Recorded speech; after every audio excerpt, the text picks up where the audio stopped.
Praise the Lord.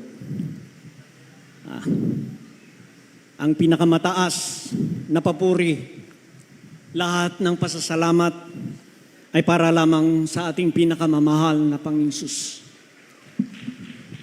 Agin din pong ipinapaabot ang dubling paggalang sa ating minamahal na pastor, Evangelist Willie Estrada Almeda, and to his beloved children.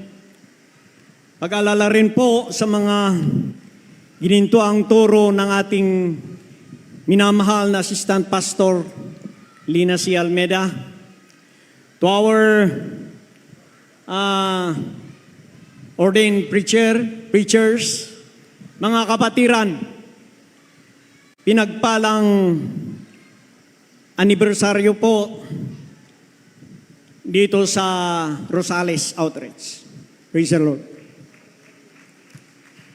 Ako po ay nagpupuri, nagpapasalamat sa ating pinakamamahal na Panginoon Hesus sa mga pinagkakaloob na kagalingan ng mga karamdaman, mga pag-iingat, mga pagbabago sa aking buhay.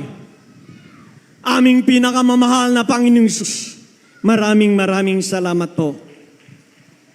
Ako po ay nakakilala sa ministeryong ito, nabautismuhan sa pangalan ng ating pinakamamahal na Panginoon Hesus, year 1982. After my baptism, isa po ako sa tinatawag na Sunday Christian, o dili kaya po ay pabanjing-banjing na Kristiyano. Kristiyanong hindi sumusunod sa ipinapangaral ng ating mga mahal na mga ngaral. Isa na po dyan ang pagbibigay na kung saan ako po ay nagbibigay kung anuman po ang mabunot ko sa aking bulsa. At sa lingguhan lang naman po na pagdalo. Kadalasan po, nanduroon ako sa likuran ng gusali na pinagdarausan ng banal na gawain, nagkikipagkwentuhan hanggang sa matapos ang gawain. Mga masasamang bisyo, aking paring taglay-taglay sa mga panahon na yon. Mga bisyo ng pag-inom ng alak, bisyo ng pagpupunta sa mga folk houses, at ito'y nadagdagan pa ng pambababay. Hallelujah. Hanggang sa dumating ang isang paalala. Paalala po ng ating pinakamamahal na Panginoong Hesus, na kung wala ang paalalang to, marahil wala ako ngayon sa inyong harapan. Nagpapatotoo. Isinisigaw na ang Diyos na ating pinaglilingkuran sa ministeryong ito ay buhay. Hallelujah. Praise the Lord. Taong 2011 po, nang dumating yung paalalang to, ako po ay nakatanggap ng tawag mula sa opisina ng CIDG.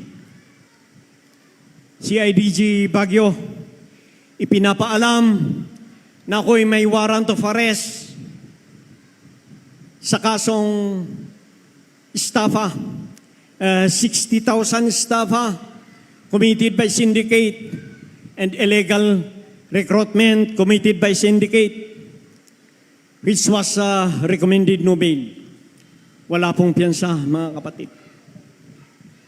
Nang matanggap ko po ang tawag na ito, ito'y aking ipinag-ibit-balikat lang po. Tinawanan, dahil sigurado po ako, wala akong na-estafa, at higit sa lahat, hindi po ako recruiter. Ang iyong abang lingkod po ay isang construction worker. Hallelujah. Kaya po, nang tawagan po ako ng ahente niya ito, sinabi ko po sa kanya na itong ahente po ay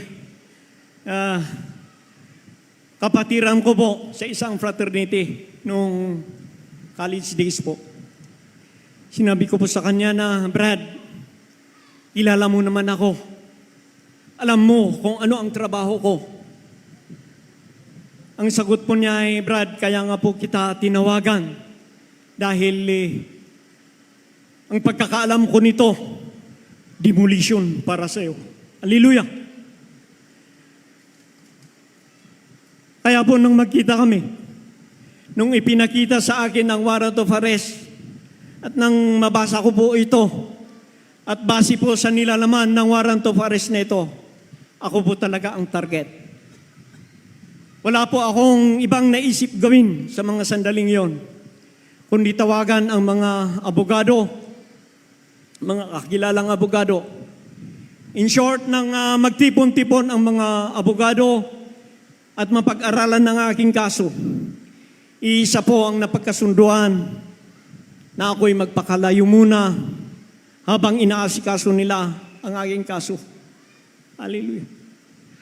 Kaya po ako'y napunta sa dako ng Maynila. Pagdating ko po sa bahay ng aking mahal na tita na aking titirhan sa dako ng Maynila, nang maikwento sa kanya, masabi sa kanya kung bakit ako nandoon sa tahanan niya ng biglaan. Ako po ay nagtaka sa kanyang unang tanong.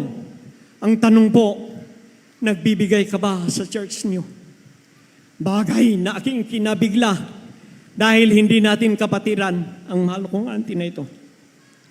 Habang kami nag-uusap, doon po sumasagi sa aking isipan na ang mga nangyayari sa akin sa mga oras na yon ay paalala ng ating pinakamamahal na Panginoon Hesus. Hallelujah. Praise the Lord.